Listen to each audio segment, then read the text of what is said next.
দুনিয়ার যে কোনো প্রান্তে মানুষ থাকলে সেকেন্ডের মধ্যে যোগাযোগ করা যায়। আর তোমার আমার বাড়ির দরজায় আমার আম্মা ঘুমায়া রইল, আমার আব্বা ঘুমায়া রইল, আত্মীয় স্বজন ঘুমায়া রইল, কই আজ পর্যন্ত খবর দিতে পারে না, নেতেও কিন্তু পারলাম না। এই জন্য আমার বাজানদেরকে বলবো, এই বাংলাদেশের অনেক দুনিয়ামুখী নেতা, তাদের হুঙ্কার মনে হয় বাংলার জমি থর থর করে কাঁপতো। বাজান কোন আজকে যাই দেখো হাইকোর্টের মাজারের ভিতরে পইরা আছে একজন দিনদার আল্লাহওয়ালা নামাজি মানুষ, ওদের কবরের কাছে দিয়ে একটু সালামও দেয় না, বরঞ্চ বলছে বলে শয়তানটা মরছে ভালো হয়েছে। ধরে বলেন কথা ঠিক না বেঠে? এ দুনিয়াদার পাগল আমার বাবারা, এ পর্দার আড়ালের মা বোনেরা, কোন দুনিয়ার পিছনে পড়ছ? একটু মাঝে মাঝে দুনিয়া নিয়ে একটু চিন্তা করো। হাকিকত সে তো দুনিয়া বেখবর হ্যায়, दुनिया की नुमाइश पर नजर है। বাজান আল্লাহ রসুল সাল্লাল্লাহু আলাইহি ওয়াসাল্লাম দুনিয়া এবং দুনিয়ার ক্ষমতা, দুনিয়ার সম্মান, দুনিয়ার যত সম্পদ, এই ব্যাপারে আল্লাহর হাবিব বলেন আর দুনিয়া জিফাতুন ওয়া তালিবুহা কিলা, দুনিয়াটা হলো একটা মরগের মতো। এ বুদ্ধিমান আমার বাবারা, এ পর্দার আড়ালের মা বোনেরা, বাজান একটা মরগের কি মূল্য আছে? কোনো মূল্য তো নাই, বরঞ্চ ফালাইয়া দেওয়ার জন্য ব্যস্ত। আল্লাহর হাবিব বলেন দুনিয়া এবং দুনিয়ার ভিতরে যত সম্পদ, আল্লাহর হাবিব বলেন একটা মরগের মতো, এর পিছনে যারা পড়বে আখিরাতের স্থায়ী জিন্দেগি ধ্বংস করবে। আল্লাহর হাবিব সাল্লাল্লাহু আলাইহি ওয়াসাল্লাম বলেন ওইগুলা হইল কুকুরের দল। এই জন্য বাগান সাহাবায়ে কেরামদের ইতিহাস পড়লে দেখবেন, আল্লাহর হাবিব সাল্লাল্লাহু আলাইহি ওয়াসাল্লাম ইতিহাস পড়লে দেখবেন, কাফেরেরা যখন দেখলো আরে আল্লাহর হাবিব সাল্লাল্লাহু আলাইহি ওয়াসাল্লাম কোনো ক্রমই তাদের অন্যায়ের প্রতিবাদে চুপ থাকে না, বরঞ্চ বিভিন্ন কায়দার লোক সব তার কাছে জড়ো হয়। কাফেররা একত্রিত হইয়া পরামর্শ কইরা আল্লাহর হাবিবের কাছে তিনটা প্রস্তাব নিয়ে গেল। এক নম্বর প্রশ্ন, মুহাম্মদ সাল্লাল্লাহু আলাইহি ওয়াসাল্লাম তুমি এক আল্লাহর উপরে ঈমান আনার দাওয়াত দাও, এতে আমাদের জন্য কোনো সমস্যা নাই। বর্তমানেও কিন্তু দেখবে এক শ্রেণী ইহুদি নাসারা খ্রিস্টান, ওরা কিন্তু আপনার ধর্মকর্ম পালন করার কোনো সমস্যা নাই, কিন্তু রাষ্ট্রীয় ব্যাপারে নজর রাখলে চোখ ঘুরতে উঠাইয়া দেয়। জোরে বলেন কথা ঠিক না বেঠি? কারণ আজীবন তোমরা গোলাম থাকবা, কেন তোমরা আবার রাজাগিরি করতে যাবা? এই জন্য বাজানদেরকে বলবো, তুমি ওই যে কথা অন্যায় প্রতিবাদ যদি না করো, তাতে কিন্তু দেখবা বিজাতির ওই বিভিন্ন দুনিয়ামুখী রাজনীতি দল দেখবা তোমাকে হাদিয়া দেবে, সম্মান করবে, কিন্তু যখন ওদের অন্যায়ের প্রতিবাদে কথা বলবা তখন শুধু হাদিয়া তো দূরের কথা, সুযোগ পাইলে মাইরেও পালায়। জোরে বলেন কথা ঠিক যাবে ঠিক? তখন নাকি বলল মুহাম্মদ তুমি এক আল্লাহর উপরে ঈমান আনার দাওয়াত দাও, এই জন্য আমাদের কোনো সমস্যা নাই, কিন্তু একটা শর্ত, আমাদের কার্যক্রমের বিরুদ্ধে তুমি কিছু বলবা না। যদি এইটা করতে পারো আমরা সিদ্ধান্ত নিয়ে আসি তোমাকে তিনটা পুরস্কার দেব। এক নম্বর পুরস্কার, অর্থাৎ তোমাকে আমরা আরবের ভিতরে সবচেয়ে বড় ধনী বানায়া দেব, আরবের ভিতরে সবচেয়ে সম্পদশালী বানায়া দেব। আবার শর্ত হইল দাওয়াত দাও, কোনো সমস্যা নাই, আমাদের অন্যায়ের প্রতিবাদে, আমাদের কার্যক্রমের প্রতিবাদে কিছু বলবা না। এতটুকু যদি মানতে পারো তোমাকে আরবের বড় ধনী বানায়া দেব। দুই নম্বর প্রস্তাব, তোমাকে আমরা আরবের রাজা বানায়া দেব। অর্থাৎ আজকে একটু মেম্বার চেয়ারম্যান হওয়ার জন্য, এমপি হওয়ার জন্য কতবার যে ইমান বিক্রি করে, কিন্তু আল্লাহর হাবিবকে প্রস্তাব দিল, তোমাকে আমরা আরবের নেতা বানায়া দেব। 3 নম্বর প্রশ্ন, আরবের সবচেয়ে সুন্দরী মেয়েটা তোমার জন্য বিবাহের ব্যবস্থা করব। এক শর্ত হলো, এক আল্লাহর উপরে ঈমান আনার দাওয়াত দাও, এজন্য আমাদের কোনো সমস্যা নাই, কিন্তু আমাদের কার্যক্রমের বিরুদ্ধে তুমি কিছু বলবা না। এতটুকু যদি মানতে পারো, এই 3 প্রস্তাব। আল্লাহ রাসূল সাল্লাল্লাহু আলাইহি ওয়াসাল্লাম এই প্রস্তাব মানছে? মানে তো নাই, বরঞ্চ বলে কাফেররা, শোন, তোরা আমাকে আরবের নেতা বানাবি, ধনী বানাবি, সুন্দরী মেয়ে বিবাহ দিবি, কিন্তু সৈন্যরা তোরা যদি আসমান থেকে সূর্য এক হাতে, আসমান থেকে চন্দ্র আইনে আমার আর এক হাতে দিতে পারো, তারপর আমি এক আল্লাহর উপরে ঈমান আনার দাওয়াত এবং তোদের অন্যায়ের প্রতিবাদে আমি বলতেই থাকবো। এক পর্যায়ে আল্লাহর হাবিব সাল্লাল্লাহু আলাইহি ওয়াসাল্লাম তার জন্মভূমি মক্কায় থাকতে পারে নাই। বাজান, মক্কা শরীফ সাইরা হিজরত করে মদিনায় যায়, আর তার জন্মভূমির মায়ায় বাজান ফিরা ফিরা চায়। বর্তমানে এক শ্রেণীর আছে, খুব দরবেশ হইছে, খুব নামাজি, খুব তাসবিহ জিকির করে, কিন্তু অন্যায়ের প্রতিবাদে মান রাআ মিনকুম মুনকারান ফালিয়ুগাইয়িরহু বিয়াদিহি ফাইন লাম ইয়াস্তাতি' ফাবিলিসানিহি ফাইন লাম ইয়াস্তাতি' ফাবিকলবিহি ওয়া যালিকা আযআফুল ঈমান। আল্লাহ নবী সাল্লাল্লাহু আলাইহি ওয়াসাল্লাম বলেন, অন্যায়ের প্রতিবাদে তোমার যদি শক্তি থাকে, অন্যায়কে হাত দিয়ে ফিরাইয়া দাও। ওই পরিমাণ যদি শক্তি না থাকে, মুখ দিয়ে বইলে অন্যায়কে ফিরাও। ওই পরিমাণ যদি শক্তি না থাকে, মনে মনে পরিকল্পনা করতে থাকো কিভাবে অন্যায়কে ফিরানো যায়। এখানে কিন্তু অর্থ করে মনে মনে ঘৃণা করো, এটা সম্পূর্ণ একটা অযৌক্তিক ব্যাখ্যা। কারণ আগে বললাম ফিরাও, এখন মনে মনে ঘৃণা করো, এই শব্দটা কোথার থেকে আসলো? ফালিয়ুগাইয়িরহু বিয়াদিহি ফাইন লাম ইয়াস্তাতি' ফাবিলিসানিহি ফাইন লাম ইয়াস্তাতি' ফাবিকলবিহি ওয়া যালিকা আযআফুল ঈমান। ঈমানের সঙ্গে সম্পর্ক। বাজারে এক শ্রেণীর দরবেশ 24 ঘন্টা ইবাদতে লিপ্ত, তাহাজ্জুদে কামাই নাই। এই জন্য এক আল্লাহর ওলি বলেন, बुजुर्गी की नहीं हमको जरूरत, गुलाम अपना बना ले खुदाया। এ আমার মালিক, আমার বুজুর্গি দরবেশি লাগবে না, তুমি দয়া মায়া করে তুমি আমাকে তোমার গোলাম হিসাবে কবুল করে নাও। আল্লাহর হাবিবকে বললেন 3টা প্রস্তাব। আরবের বড় ধনী, বড় নেতা, বাজান সুন্দরী মেয়ে বিবাহ। আল্লাহর হাবিব তো মানলেন না, বরঞ্চ তার মক্কা জন্মভূমি ছাড়লেন, মদিনায় গেলেন।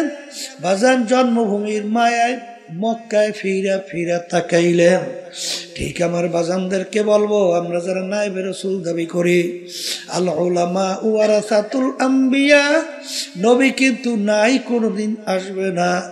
আমরা হইল নবীর নায়েব, আমরা হইল নবীর ওয়ারিস, ইলমের ওয়ারিস কিয়ামত পর্যন্ত থাকবে। বাজান মা আতাকুমুর রাসূলু ফাখুযুহু ওয়া মা নাহাকুম আনহু ফান্তাহু। আল্লাহ রাবি যা কিছু নিয়ে আসছেন পুরাপুরি আঁকড়াইয়া ধরা লাগবে, যার থেকে নিষেধ করছেন পুরাপুরি ফেরা লাগবে। এই জন্য আমার ভাইদেরকে বলবো, আল্লাহর হাবিব সাল্লাল্লাহু আলাইহি ওয়াসাল্লামের মৌলিক 4টা কাজ ছিল। যারা বলেন কয়টা? 1 নম্বর মুখস্থ করেন দাওয়াত, 2 নম্বর মুখস্থ করেন তালিম, 3 নম্বর মুখস্থ করেন তাজকিয়া নফস, 4 নম্বরে জিহাদ। বাজান দাওয়াতও লাগবে, তালিমও লাগবে, তাজকিয়া নফসও লাগবে, জিহাদও লাগবে। দিন কিন্তু পরিপূর্ণ, বাড়তি কমতি আর কোনো দিক নাই, আর আসবেও না, পরিবর্তনও হবে না। আমার আব্বাজান রহমাতুল্লাহ আলাইহি চরমনায় জমিনে ঘুমায়া আছেন। আমার আব্বাজান বলতেন, বাজান রে, আমার মালিক বলছেন, ওয়ালা তামুতুন্না ইল্লা ওয়া আনতুম মুসলিমুন, খবরদার তোমরা মুসলমান না হইয়া কেউ মরিও না। মুসলমান কাকে বলে? বুয়াদ গরদান নেহাদান ইনানে খোদ বাদস্তে খাজাদাদা। ঘোড়ার মুখে যখন লাগাম লাগায়, লাগাম লাগাইয়া যখন লাগাম সাওয়ারি হাতে ছাড়ে, ঘোড়ার নিজের ব্যক্তিগত বুদ্ধি চালাকি আর চলবে না। সাওয়ারি যেভাবে চালায় ওইভাবে চলার নামই হলো লাগাম লাগানো। এ কবরের যাত্রীরা, হে পর্দার আড়ালের মা বোনেরা, আমরা মুসলমান কালিমা পড়ছি লা ইলাহা ইল্লাল্লাহু মুহাম্মাদুর রাসূলুল্লাহ, লা মাতলুবা ইল্লাল্লাহ, লা মাহবুবা ইল্লাল্লাহ, লা মাশুকা ইল্লাল্লাহ, লা ইলাহা ইল্লাল্লাহু মুহাম্মাদুর রাসূলুল্লাহ। हर तमन्ना दिल से रुखसत हो गई, हर तमन्ना दिल से रुखसत हो गई, अब तो आजा अब तो खिलवत आ गई। ए दुनियादार पागल, कलब থেকে গায়রুল্লাহকে ফালাও, লা মাকসুদা ইল্লাল্লাহ, লা মাহবুবা ইল্লাল্লাহ। লা বইলা যখন ডান দিকে মাথা ঘুরাও, বাজান আল্লাহু আকবার। কারি ইব্রাহিম সাহেব রহমাতুল্লাহ আলাইহি তিনি বলতেন, বাজান যখন লা বইলা মাথা ডানে ঘুরাও তখন খেয়াল করো কলব থেকে সমস্ত গায়রুল্লাহকে ফালাম, গায়রুল্লাহকে ফালাইয়া দিতেছি। নাই নাই নাই, আমার পীরগিরি নাই, আমার মুহাদ্দিসগিরি নাই, আমার মুফতিগিরি নাই, আমার মুহতামিগিরি নাই, আমার ইমামগিরি নাই, আমার খতিবগিরি নাই, আমার মেম্বারগিরি নাই, আমার চেয়ারম্যানগিরি নাই, আমার জমিদারগিরি নাই, বংশের গরম নাই, টাকার গরম নাই, শিক্ষার গরম নাই, নাই নাই নাই নাই। আল্লাহ বাদে কে হো মাবুদ নাই, হর তমন্না दिल से रुखसत हो गई, अब तो आजा अब तो खिलवत आ गई, फसाओ फतारा इदिन कशफल गुबारो, अफरसु तहत रिजलिका महमारो। ए दुनियादार पागल আমার বাবারা, আজকে চক্ষু খোলা দুনিয়া আমি পরিচয় দেয় আমি পীর, কেউ পরিচয় দেয় আমি চেয়ারম্যান, আমি মেম্বার, আমি এমপি মিনিস্টার, আমি অমুক তমুক সমুক, আমি টাকার খম্ভ, আমি অমুক অমুক, আরে আমি অমুক বংশের, আমি মাতুব্বার, আমি সর্দার, আমি অমুক। এই পরিচয় কয়দিন দুনিয়াতে চলবে? যে কয়দিন চক্ষু দুইটা দুনিয়ায় খোলা থাকবে সেই কয়দিন পরিচয় চলবে। যেদিন তোমার বাড়ির পাশের মসজিদের মাইকে ঘোষণা হইতে থাকবে, বাড়িওয়ালা নাই রে বাড়ি,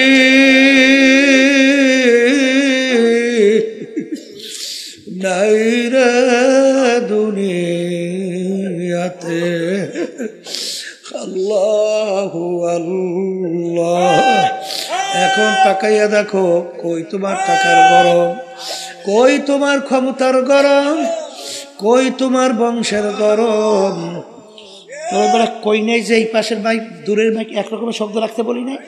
বারবার দূরের সাথে এত বাড়াও কর, হ্যাঁ এত বাড়াস ফাজিল কোথাকার, বয়ানি করতে দেয় না, আবার একের কমাইস না, এই পাশে শব্দ বাড়া, একরকমের শব্দ রাখতে বলি নাই, ফাজিল কোথাকার তখন। আল্লাহু আল্লাহ। এ কবরের যাত্রীরা, পর্দার আড়ালের মা বোনেরা, দুনিয়ার জিন্দেগি কিন্তু একটাই, বাজান একবার যদি কেউ কবরে যাইয়া ঠই গে বসো, আর দ্বিতীয়বার দুনিয়াতে আসে আপিল কইরা জিতবার কিন্তু আর আশা নাই। এ কবরের যাত্রীরা, বাজান আমি আপনাদের সামনে প্রথম আয়াত শরীফ তেলাওয়াত করছিলাম। আয়াতের ভিতরে আমার মালিক বলে, আমি 18,000 কম বেশি মাখলুকাত সৃষ্টি করছি, এর ভিতরে 2টা মাখলুকাত সৃষ্টি করলাম কেন? মানুষ এবং জিন। এই 2টা মাখলুকাত আমি সৃষ্টি করলাম একমাত্র আমার ইবাদতের জন্য। সবাই বলি সুবহানাল্লাহ।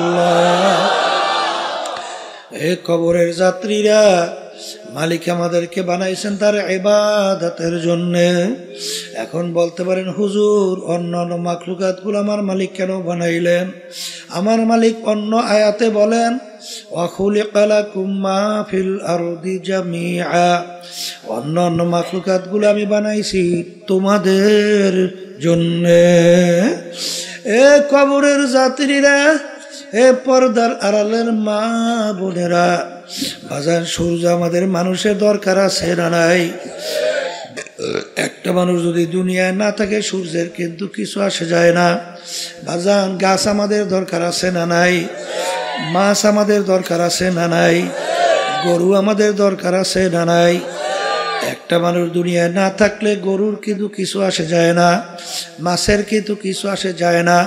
সব বানাইলেন মালিক আমাদের জন্য, আমাদেরকে মালিক বানাইলেন তার ইবাদতের জন্য। বাজানে ইবাদত একটা আরবি শব্দ, বাংলা অর্থ হল মালিকের হুকুম অনুযায়ী চলা। মালিকের হুকুম অনুযায়ী চলার নাম কি? এ আল্লাহর বান্দারা, পর্দা আলে মা বোনেরা, আমার মালিকের হুকুম প্রতিটা মানুষের ব্যক্তিগত জীবনে আছে না নাই? এ জোরে বলো, আছে না নাই? আমার মালিকের হুকুম প্রতিটা মানুষের বাজান পারিবারিক জীবনে আছে না নাই? বাজান সামাজিক জীবনে আছে না নাই? কামাইয়ের ব্যাপারে আছে না নাই? খরচের ব্যাপারে আছে না নাই? রাজনৈতিক জীবনে মনে হয় নাই? এখানেও আছে। এক শ্রেণীর বর্তমানে কিন্তু তারা বলে আমরা রাজনীতি করি না। হ্যাঁ, তবে মানব রচিত কুফরি তন্ত্র মন্ত্র এই রাজনীতি করি না এটা বললে ঠিক আছে। কিন্তু বাজান রে, আল্লাহ নবী সাল্লাল্লাহু আলাইহি ওয়াসাল্লাম তিনি কিন্তু রাষ্ট্রপ্রধান ছিলেন কি ছিলেন না? তিনি কোন নীতি আদর্শ অনুযায়ী রাষ্ট্র চালাইছে? কি আল্লাহর নীতি আদর্শ অনুযায়ী। এই কথা ঠিক না বেঠি? আল্লাহু আকবার। আল্লাহ রাব্বুল আলামিন বলেন যে আমি ইসলামের উপরে রাজি খুশি। এখন আমার কাছে একমাত্র গ্রহণযোগ্য নীতি আদর্শের নাম কি? ইসলাম। এই নীতি আদর্শ আল্লাহর হাবিব রাষ্ট্র পরিচালনা করছেন। সাহাবায়ে কেরাম রাষ্ট্রপ্রধান ছিলেন কি ছিলেন না? কিন্তু যারা আজকে নায়েব দাবি কইরা বলে আমরা রাজনীতি করি না, এই আল্লাহর বান্দারা ভালো কইরা বুঝা শুই না, তারপর বলা লাগবে। কারণ খোদা না কাজটা যদি এই কথা বলো, তাহলে আল্লাহর হাবিবের এই কাজকে তুমি অস্বীকার করো। জোরে বলেন কথা ঠিক না বেঠি? রাষ্ট্র পরিচালনার মধ্যে বাজান শত শত কোরআনুল কারীমের ভিতরে আয়াত আছে না? যদি রাষ্ট্রের ভিতরে তুমি এইটা বাস্তবায়ন না করো, এইটা বাস্তবায়ন করবে হিন্দুরা, খ্রিস্টান, অন্য বিজাতি। বাজান দরবেশি বুজুর্গি আমার মালিকের দরবারে কোনো দাম নাই। আল্লাহ রাব্বুল আলামিন তার রাসূলের উপর দিয়েছেন আবদুহু ওয়া রাসূলুহু। আগে আমার বান্দা, তারপর আমার রাসূল। জোরে বলেন কথা ঠিক না বেঠি? সবচেয়ে বড় মর্তাবা, সবচেয়ে বড় সম্মান, এর বড় পদ হইল আবদিয়াতের দরজা। জোরে বলেন কথা ঠিক কিনা? এই জন্য আমার ভাইদেরকে বলবো, পর্দার আলেম মা বোনদেরকে বলবো, বাজান মালিক আমাদেরকে বানাইছে তার হুকুম অনুযায়ী চলা। এ কবরের যাত্রীরা, এ পর্দার আড়ালের মা বোনেরা, কোনো দলাদলি বুঝি না। তোমার কবরে তুমি যাবা, আমার কবরে আমি যাব। তোমার কবরের প্রশ্নের উত্তর তুমি দিবা, আমার কবরের প্রশ্নের উত্তর আমি দেব। কিন্তু ওয়ালা তামুতুন্না ইল্লা ওয়া আনতুম মুসলিমুন, খবরদার মুসলমান না হইয়া কেউ মরিও না। আল্লাহ না আমেরিকা লা লন্ডন সে হুলফত, হামি মস্তে মদিনা কার খোদায়া। এ মুসলমান আমার বাবারা, পর্দার আড়ালের মা বোনেরা, দুনিয়ার যে কোনো প্রান্তে মানুষ থাকলে সেকেন্ডের মধ্যে যোগাযোগ করা যায়। আর তোমার আমার বাড়ির দরজায় আমার আম্মা ঘুমায়া রইল, আমার আব্বা ঘুমায়া রইল, আত্মীয় স্বজন ঘুমায়া রইল, কই আজ পর্যন্ত খবর দিতে পারে না, নেতেও কিন্তু পারলাম না। এই জন্য আমার বাজানদেরকে বলবো, আল্লাহ নবী সাল্লাল্লাহু আলাইহি ওয়াসাল্লাম তার অল্প বয়সে তার দাড়ি মোবারক পাইকে গেল, তার পিঠ মোবারক গুজা হয়ে গেল। সাহাবায়ে কেরাম বলে, আল্লাহর রাসূল এত অল্প বয়সে আপনার দাড়ি মোবারক কেন পাকলো, কেন আপনার পিঠ মোবারক গুজা হলো? আল্লাহ নবী বলেন, আমার সাহাবারা, আমি রাসূল যা দেখি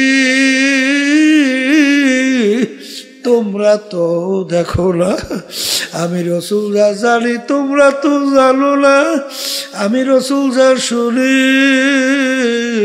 তোমরা তো শোনো না। আরে যারা আমার উম্মতরা ঠিক মতো 5 ওয়াক্ত নামাজ পড়ে না, যারা আল্লাহর হুকুম রমজান মাসের রোজা রাখে না, যাদের উপরে হজ যাকাত ফরজ হওয়ার পরেও ঠিক মতো যাকাত দেয় না, আল্লাহর হুকুম পর্দা ফরজ ঠিক মতো পর্দা করে না, আরে সুন্নাত তরিকে চলে না, হারাম হালাল তমিজ কইরা খায় না, চলে না, তাদের ব্যাপারে আমার মালিক যে আযাবের ঘোষণা দিছে, যেই জাহান্নাম তৈরি করছে, ওই 1 সেকেন্ডের আযাব সহ্য করার শক্তি দুনিয়ার কোনো মানুষের না। আমার উম্মত কিভাবে জাহান্নামের আগুনের ভিতরে জ্বলবে, এই চিন্তায় চিন্তায় আমি রাসূলের দাড়ি পাইকে গেল, আমি রাসূলের পিঠ গুজা হয়ে গেল। এ কবরের যাত্রীরা, আল্লাহর হাবিব কিন্তু তার নিজের চিন্তায় দাড়িও পাকে নাই, তার নিজের চিন্তায় পিঠ মোবারক গুজা হয় নাই। তোমার আমার চিন্তা আল্লাহর হাবিবের দাড়ি মোবারক পাইকে গেল, পিঠ মোবারক গুজা হয়ে গেল।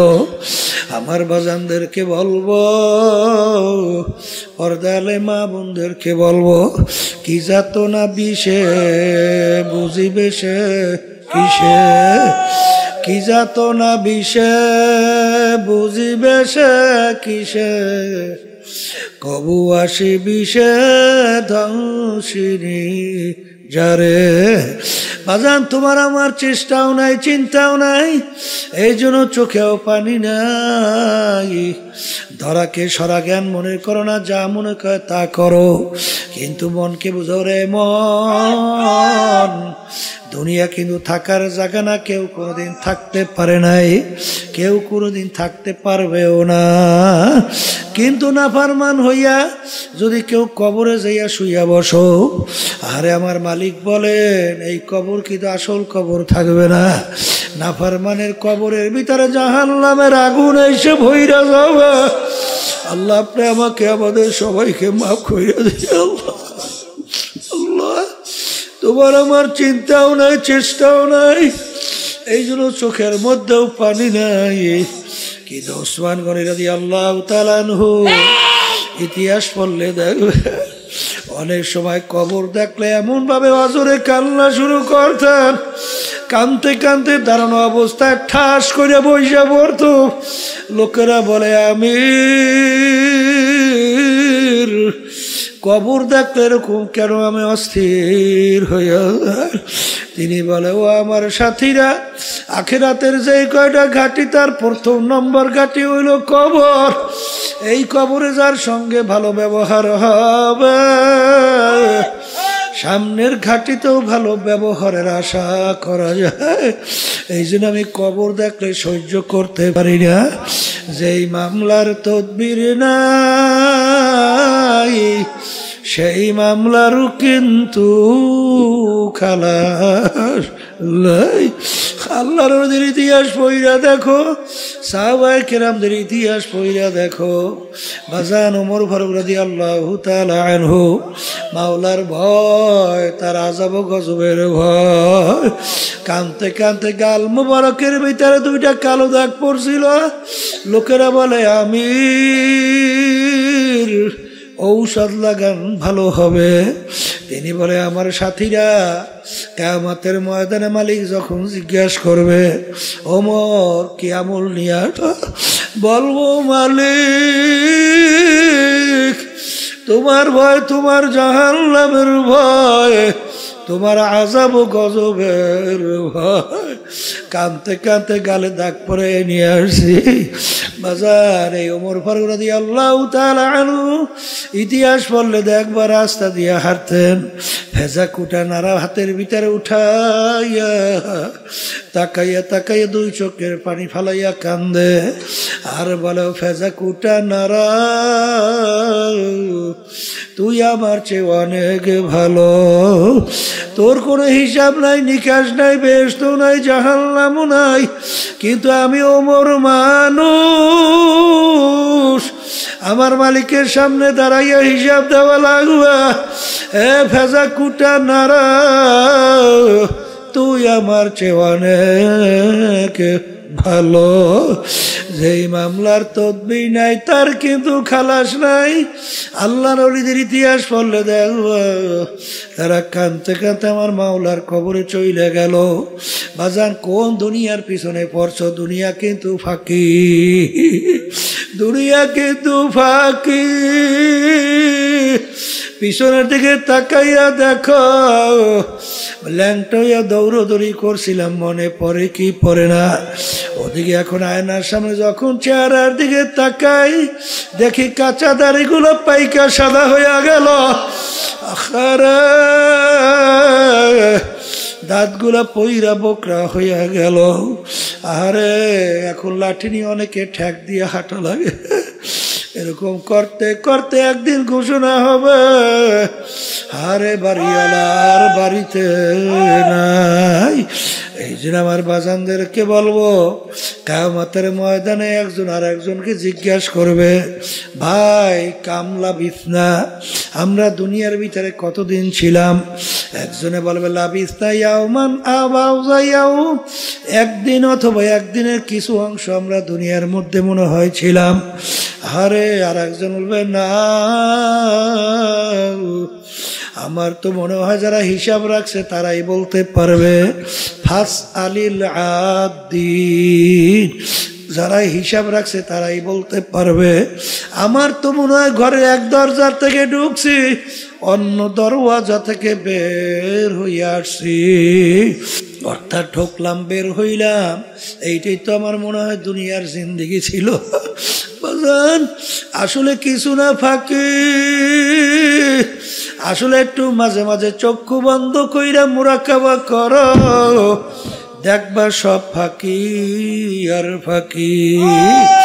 যারা দুনিয়ার বড় লোক আমার বাবারা, টাকার মালিক আমার বাবারা, ক্ষমতা সম্পন্ন আমার বাবারা, মাতুকবারেরা, তালুকদাররা, জমিদাররা, চৌধুরীরা, যারা দুনিয়ার সরাকে ধরাকে সরা জ্ঞান মনে করেন না, আমি সেই বাজানদেরকে বলবো, একটু মাঝে মাঝে চক্ষু বন্ধ কইরা চিন্তা করলেই দেখবা সব কিন্তু ফাঁকি।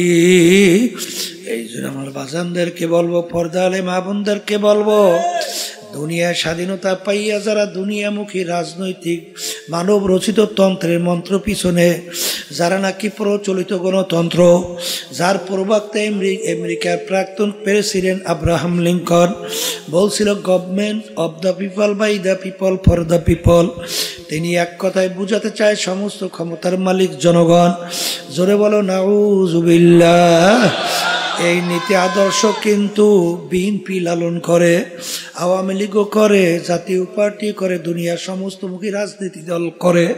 কিন্তু বাজান আমরা যারা মুসলমান, আমরা বলি বাইদা আল্লাহ, ফরদা আল্লাহ, আবুদা আল্লাহ। সমস্ত ক্ষমতার মালিক একমাত্র আমার মাওলা। এই জন্য আমার ভাইদেরকে বলবো, পর্দা আলে মা বোনদেরকে বলবো, যারা নাকি দুনিয়ার স্বাধীনতা পাইয়া এই যারা কুফরি নীতি আদর্শ বাস্তবায়ন করতে চায়, যাদের পিছনে দলবদ্ধ হইয়া চলো, তারা কিন্তু কিয়ামতের ময়দানে তাদের পিছনে উঠবা এবং তাদের সঙ্গে তোমার হাসর হবে, এবং তাদের যেখানে জায়গা সেইখানে তোমারও জায়গা হবে।